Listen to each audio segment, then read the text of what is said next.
Hi, I'm award-winning beauty editor Donna Francis, and this is my podcast, Smiling Gives You Wrinkles. For this week's chat, I'm really excited to introduce my lovely friend, Bridget, who isn't just my friend, but she's a very successful hypnotherapist based in London. I know that hypnotherapy will really help to benefit many midlife women at a time when they're juggling multiple roles in their career, they're caregiving their parents, they have health changes going on, hormonal changes. And I know that hypnotherapy is gaining in popularity as a self-help tool and a therapeutic tool that we can all use every day. And Bridget is going to tell us all about that. So welcome, Bridget. Well, thanks for having me, Donna. Always lovely to see your gorgeous face. Oh, yeah, we've been meaning to do this chat for a couple of weeks now. We've had a few technical issues, and I think we both needed some of Bridget's hypnotherapy sessions. Yeah, I did the therapy for technophobia. But we're here now, thankfully. So I just want to start by asking you to explain what hypnotherapy actually is, because I think often when people think of hypnotherapy, they just think of someone getting a stopwatch and dangling it in front of our face, and basically we kind of fall asleep. What is it? So you're right. The word hypnosis, I think, can be quite frightening for quite a lot of people because they'll associate it with people on the stage being made to cluck around like a chicken or something. But, obviously I use hypnosis therapeutically. What hypnosis does, it enables access to our subconscious. So, say you want to make a change, whatever that change may be, whether it's anxiety, health anxiety, fears, phobias, stopping drinking, smoking, getting over your fear of flying, you have to want to do it in the first place consciously. So the conscious part of your mind needs to want that. Unfortunately, the conscious part of the mind isn't the part of your mind that's in control. It's the unconscious.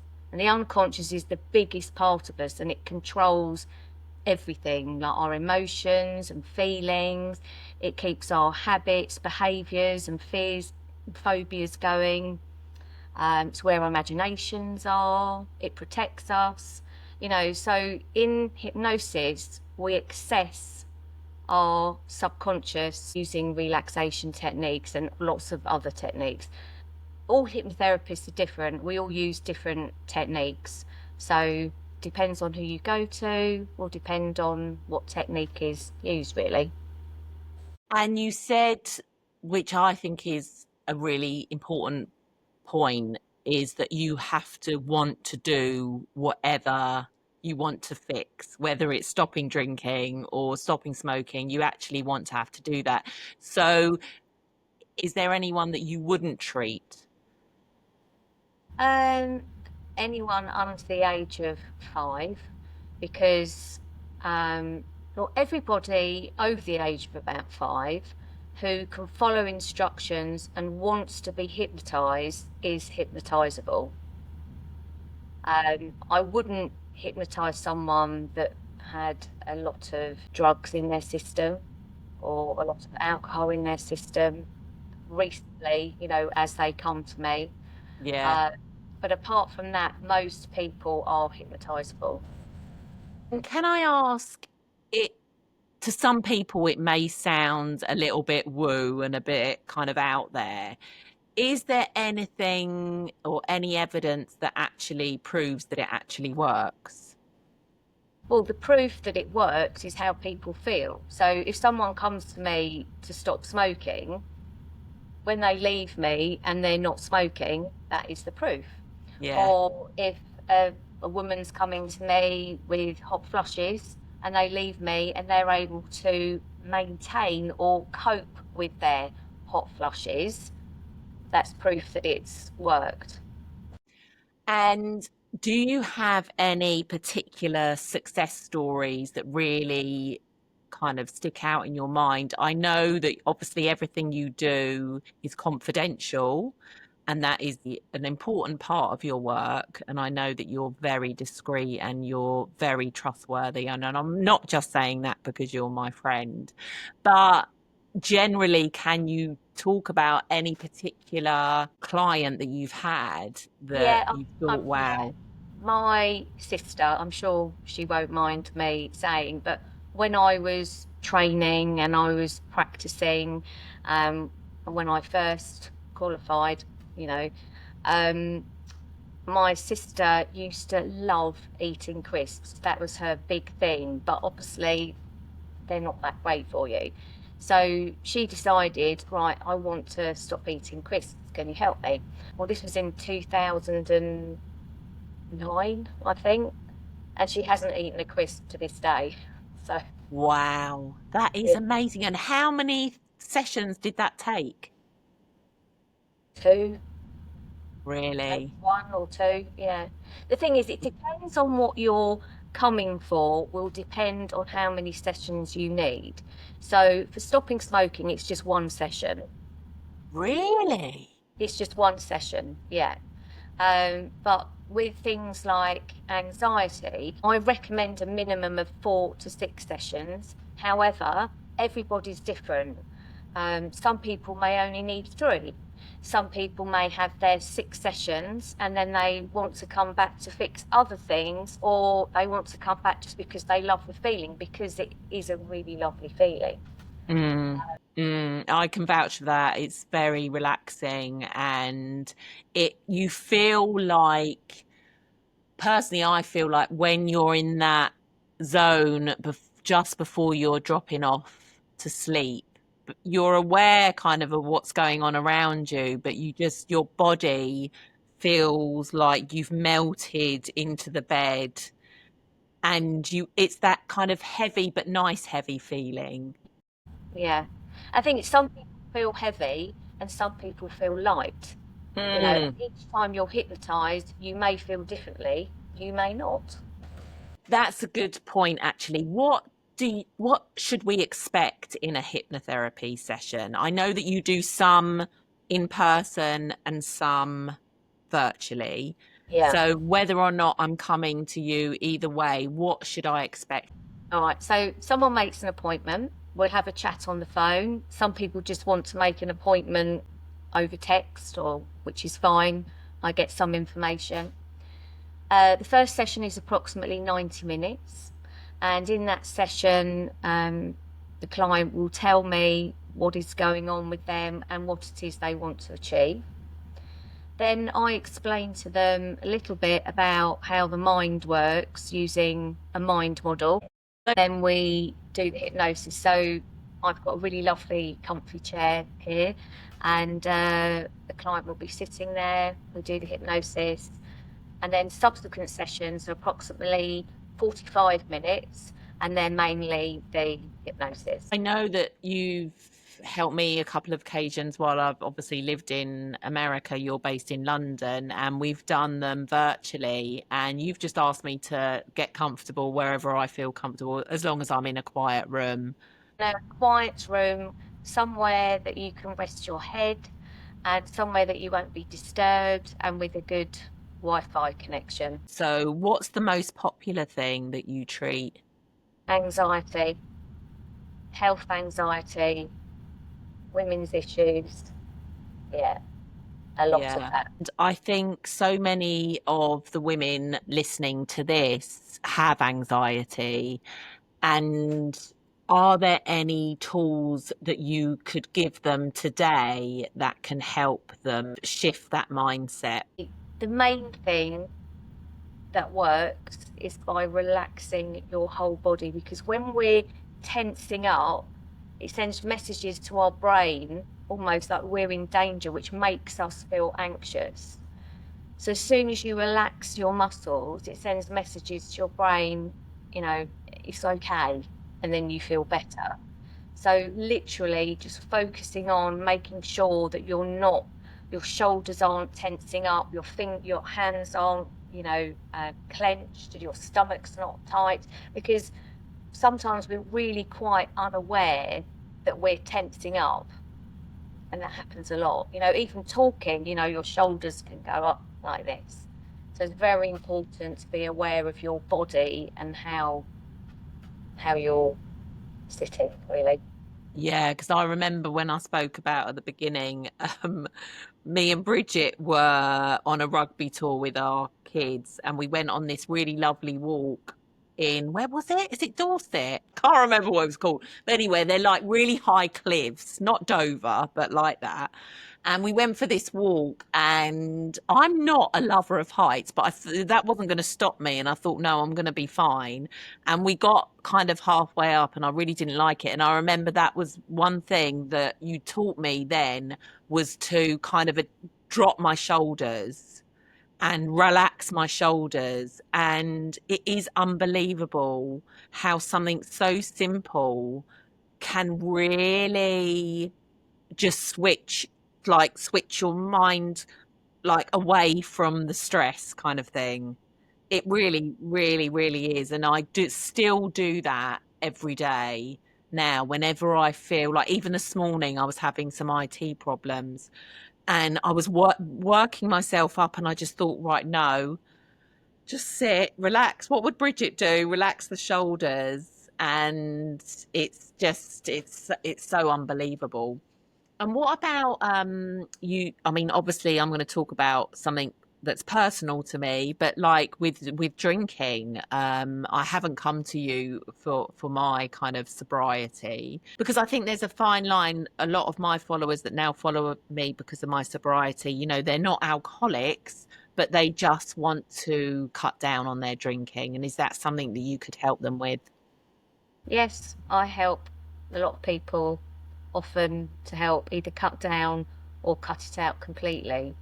Um, Again, a lot of people come to me and they're not sure whether they want to completely stop or whether they want to cut down. And by having the sessions, they can realise what is the best route for them, because, we're all different. Some people can just cut down, others have to stop. Yeah. Well, I mean, you won't mind, we've had these conversations between us both. We both like a drink, and we both had that conversation where, do we really want to stop drinking? It's a laugh. Do we really want to stop? So that's good to know that, you can kind of approach it in that you can not just go sober, you can kind of address cutting down a bit. For women that come for weight loss, some people may say, well, I completely want to cut out eating chocolate. And then actually it turns out they don't want to completely cut out eating chocolate. They just want to eat a little bit of chocolate every now and then. It's about making that decision, what's right for them at that time. Have you found that since Monjaro and all of that, you're getting less people coming to you for weight loss? No, no, not, no, because I think people want to try everything before they have to go on to injections. And if there's an alternative, obviously, that's more holistic, most people would prefer that. Actually, maybe not most people, I could be wrong. Some people may just prefer to go to the jab, which is fine. Again, whatever suits that person. Whatever's right for you.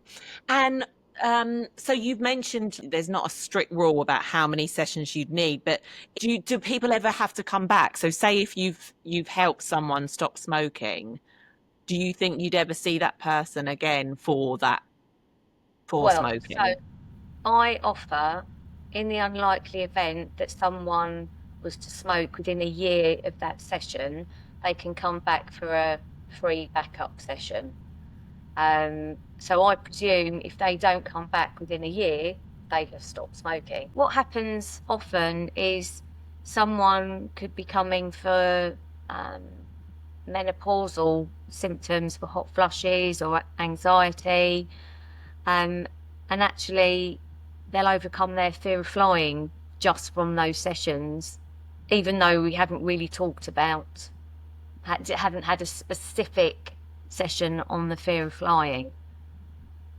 they've used, because the techniques that I teach, you can use for everything. And I think, as you said earlier, it's really important to come with an open mind, because unless you open your mind, you're not going to get the most out of the session.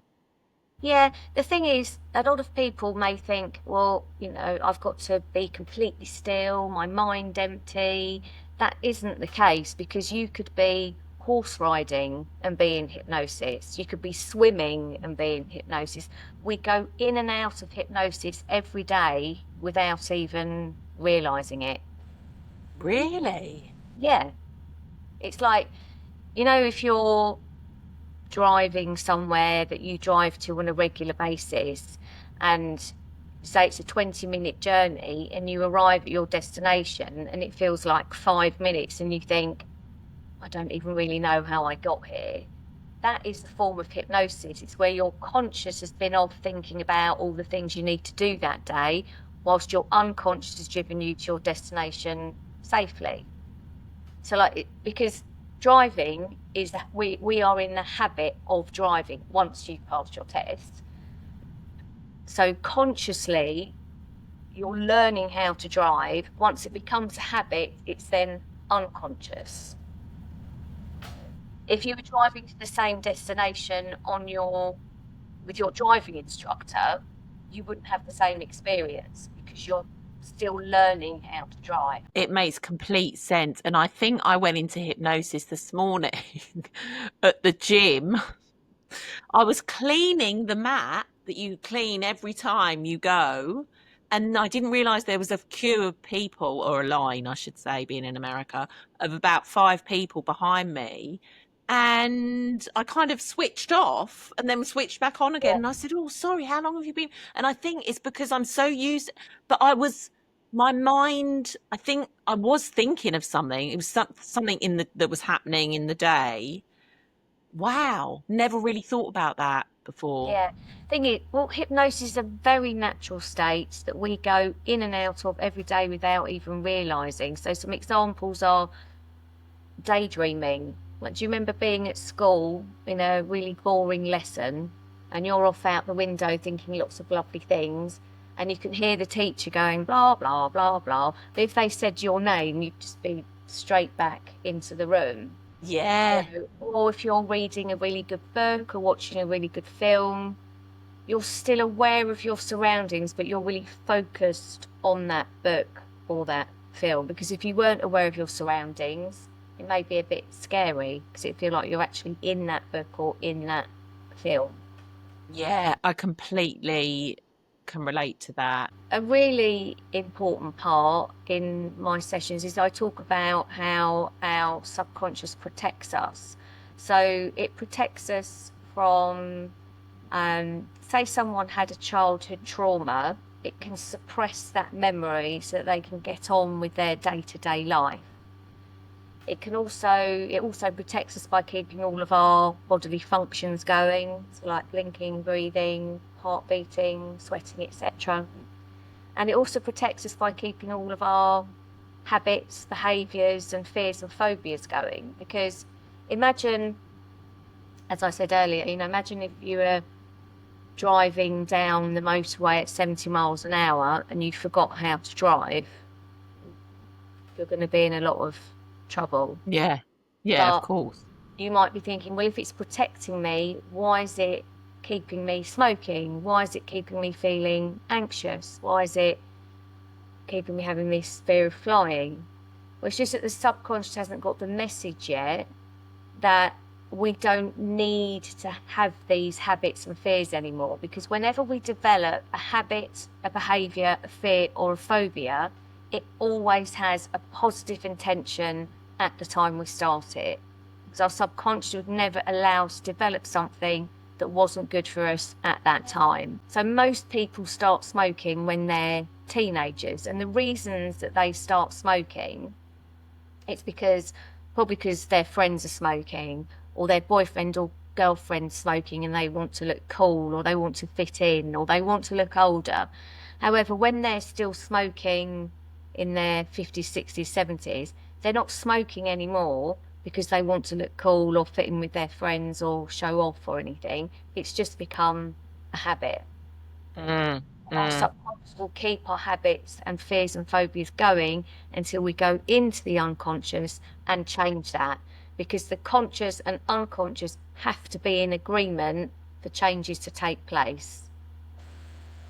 Totally makes sense. And it especially makes sense to me because actually, before I had a hypnotherapy session with you, I had one with someone else. And it was for work. It was actually, I was having a facial and they did the facial at the same time as having a hypnotherapy session. But I remember it stirring up. I'm not going to talk about it here, but something that happened in my childhood.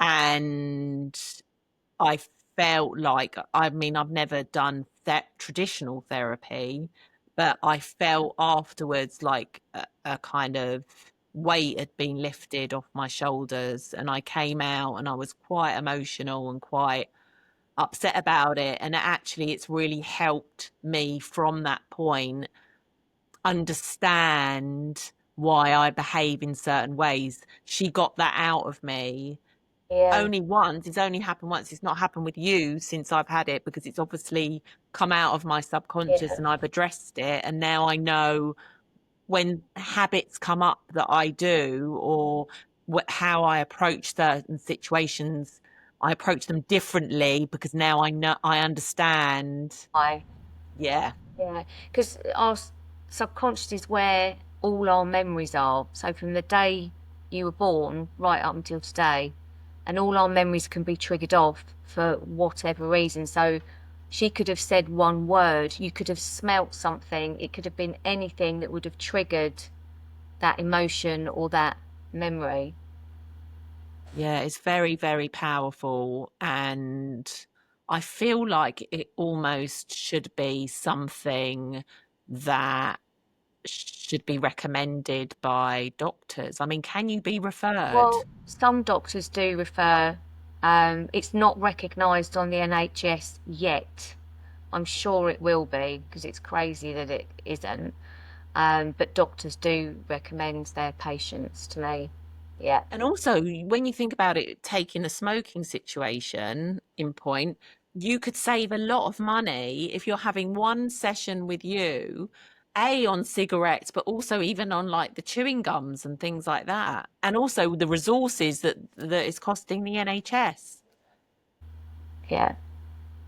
I It's, think it's also with for health anxiety, it's rife. Obviously, I say to anyone that comes to me, you're really not alone, because I think a lot of women in particular, and men really, think, no one else feels like this, but they do. They really do. And I really think it's because of the news, media. It's just rammed down our throats all the time. And There's so it's, much information and stories. We will read about someone who has got, I don't know, a cancer that we'd never heard about. So it's more information we're being taught, which is great. It's, being, have to be um, aware, have to be mm, aware, but it not rammed down our throats constantly. And because it's just terrifying people. The way our minds work can send you off into a downward spiral of doom and gloom, which is not great for anybody. Worrying doesn't help you in any way, shape, or form. All it does is make you feel dreadful. We want to be thinking about what we want, not about what we don't want. Because if we think about what we want, it makes us feel better, and we are more likely to achieve that. yeah, I'm a big believer in that. And it's all about that energy as well. I always say, if you've got that positive energy, then you're going to be more attuned to attract that positive energy. When you go into a room, or if someone comes into a room and they're in a bad mood, the whole energy drops, doesn't It it? And that does. is It proof does. that energy is real at the end Yeah, of the day. absolutely. It's also with our emotions. we do have a choice of how we react in situations. It's about practicing the best way for us at that point. Because, you know, all of this is learned behaviour. You know, we learn from our parents, we learn from our friends and our peers, but we have a choice of how we react. And if you keep practicing that, it then becomes a habit of how you react to people in certain situations, because we are like mirrors. So if I'm really nice to you, you're more than likely going to be really nice to me. If I'm shouty and cross, it's likely that you're going to react in a shouty, cross way back to me. However, if I was shouty and cross to you and you were very lovely and gentle and calm to me, it's very difficult for me then to shout back at you, you know, so. It's so true. It's so true. I often think of you when I'm in a situation that might be a confrontational situation or an upsetting situation. I think, what would Bridget do? And you are very calming to have around. And it's obviously your work. You're obviously become a product of your work. But I think so many women now have those kind of inner that inner dialogue where they're kind of the thoughts are racing and we're spiraling off into doom and gloom, and social media doesn't help and anxiety spikes. And I think sometimes you need to kind of declutter your mind, don't you, to help your nervous system Absolutely. be more calm. If we think we've only got a certain amount of space in our head to think about things at the forefront, and we want that to be as gentle and kind and lovely as possible, don't we? So there are tools that you can use that I teach people that will help you to get rid of those thoughts so that you've got more room in your head for positivity. You know, we can't all be 100% positive all the time. It's just not realistic. But really, I'm sure everyone would choose to have more positive thoughts than negative. Definitely. Well, we all need a session with Bridget, I think. And as I said, you can find all of Bridget's details. I'm going to put her email and her number and her website in the show notes. And you can book her, either go to see her in person or you can have a virtual session with her, which I have done before. And it has been a game changer for my hot sweats and my anxiety. And I'm lucky that I have her as a friend. So thank you so much, Bridget. Pleasure. I'm lucky to have you too. Oh. Thank you so much for listening to this chat, and I really hope you enjoyed it. It would mean so much to me if you also hit follow and left me a review. And if you want to get more involved in chats like this, then join the Smiling Gives You Wrinkles Facebook group that's linked in the show notes. It's a really lovely, safe place for us all to hang out, leave feedback, ask me questions, ask each other questions, and also share any tips of our own. I'll see you next week.